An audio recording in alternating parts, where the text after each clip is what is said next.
Hi guys, welcome to Romba Bindas videos. ఈ వీడియోలో మేము ఔరంగాబాద్ కవర్ చేశాము. మేము మా ట్రిప్ షిరిడి నుండి ప్రారంభించాము. మేము షిరిడికి వచ్చినప్పుడు కొన్ని ప్రదేశాలు చూడాలని ప్లాన్ చేశాము. అందులో భాగంగా మినీ వాన్లో డే టూర్ను ప్లాన్ చేశాము. విచారణ చేయగా షిరిడి నుండి ఔరంగాబాద్కు షేరింగ్ టూర్ కేవలం 350 రూపాయలుకే అందుబాటులో ఉందని తెలుసుకున్నాము. ఈ ట్రిప్లో గృష్ణేశ్వర్ ఆలయం, ఎల్లోరా గుహలు, భద్రమారుతి ఆలయం మరియు మినీ తాజ్మహల్ను కవర్ చేశాము. గృష్ణేశ్వర్ జ్యోతిర్లింగ ఆలయం 12 జ్యోతిర్లింగాలలో ఒకటి. పురాణ కథనం ప్రకారం పరమభక్తురాలైన ఘుష్మ ప్రతిరోజూ శివలింగాన్ని భక్తితో పూజించేది. ఆమె భక్తికి పరీక్షగా వచ్చిన కష్టాలను సహనంతో ఎదుర్కొంది. చివరకు ఆమె అచంచల భక్తికి ప్రసన్నుడైన పరమేశ్వరుడు అక్కడ ప్రత్యక్షమై గృష్ణేశ్వరుడిగా వెలిశాడు. భక్తి, సహనం, విశ్వాసానికి ప్రతీకగా నిలిచిన ఈ ఆలయం నేడు కోట్లాది భక్తులను ఆకర్షిస్తోంది.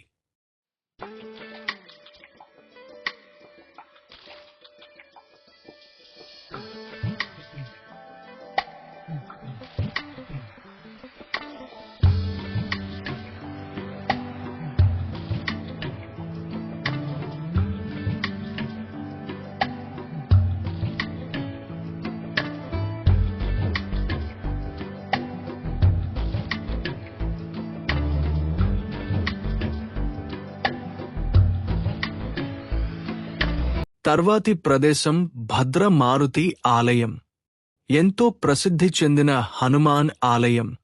పురాణ కథనం ప్రకారం భద్రసేనుడు అనే పరమభక్తుడు శ్రీరామ నామస్మరణ చేస్తూ హనుమంతుడిని అత్యంత భక్తితో ఆరాధించేవాడు. అతని అచంచల భక్తికి మెచ్చిన హనుమంతుడు ఇక్కడ ప్రశాంతంగా కూర్చుని ఉన్న రూపంలో దర్శనమిచ్చాడని విశ్వాసం. సాధారణంగా హనుమంతుడు నిలుచుని లేదా వీరరూపంలో దర్శనమిస్తాడు.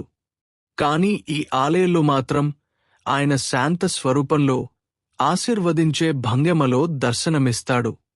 అందుకే ఈ ఆలయానికి ప్రత్యేక ప్రాధాన్యత ఉంది. భక్తుల కోరికలు నెరవేరుతాయని, ముఖ్యంగా మనశ్శాంతి మరియు శుభఫలితాలు కలుగుతాయని నమ్మకం ఉంది.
తర్వాతి ప్రదేశం ఎల్లోరా గుహలు. మహారాష్ట్ర రాష్ట్రంలోని ఔరంగాబాద్ సమీపంలో ఉన్న ప్రపంచ ప్రఖ్యాత చారిత్రక వారసత్వ కట్టడాలు.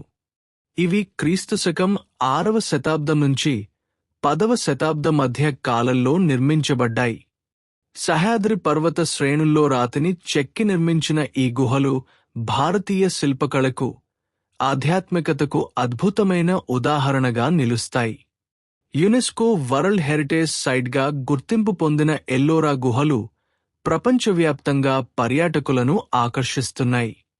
ఎల్లోరా గుహల ప్రత్యేకత ఏమిటంటే ఒకే ప్రాంతంలో బౌద్ధ, హిందూ, జైన అనే 3 మతాలకు చెందిన గుహలు ఉండటం. మొత్తం 34 గుహలలో బౌద్ధ గుహలు 1 నుంచి 12 వరకు, హిందూ గుహలు 13 నుంచి 29 వరకు, జైన గుహలు 30 నుంచి 34 వరకు ఉన్నాయి. బౌద్ధ గుహలు ధ్యానం మరియు ప్రార్థన కోసం ఉపయోగించబడగా, హిందూ గుహలు సేవ, వైష్ణవ సంప్రదాయాలను ప్రతిబింబిస్తాయి. జైన గుహలు సరళతతో పాటు సూక్ష్మ శిల్పకళను ప్రదర్శిస్తాయి. హిందూ గుహలలోని కైలాస నాథమందిరం, ఎల్లోరా గుహలలో అత్యంత అద్భుతమైన నిర్మాణం. ఒకే రాతిని పైనుంచి కిందికి చెక్కి నిర్మించిన ఈ ఆలయం ప్రపంచంలోనే అతిపెద్ద మోనోలిథిక్ ఆలయంగా ప్రసిద్ధి చెందింది. ఇందులో రామాయణం, మహాభారతానికి సంబంధించిన శిల్పాలు అద్భుతంగా చెక్కబడ్డాయి. ఈ ఆలయం భారతీయ ఇంజనీరింగ్ నైపుణ్యానికి, కళా వైభవానికి గర్వకారణంగా నిలుస్తుంది. ఎల్లోరా గుహలు కేవలం చారిత్రక స్థలం మాత్రమే కాకుండా మత సామరస్యం మరియు సాంస్కృతిక ఐక్యతకు ప్రతీకగా కూడా నిలుస్తాయి. వేల సంవత్సరాలు గడిచినా ఇప్పటికీ చెక్కుదల స్పష్టంగా కనిపించడం ఈ శిల్పకారుల అద్భుత ప్రతిభకు నిదర్శనం. భారతదేశపు గొప్ప వారసత్వాన్ని తెలుసుకోవాలనుకునే ప్రతి ఒక్కరూ తప్పక సందర్శించాల్సిన ప్రదేశం ఎల్లోరా గుహలు.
మేము చివరిగా సందర్శించిన ప్రదేశం మినీ తాజ్ మహల్.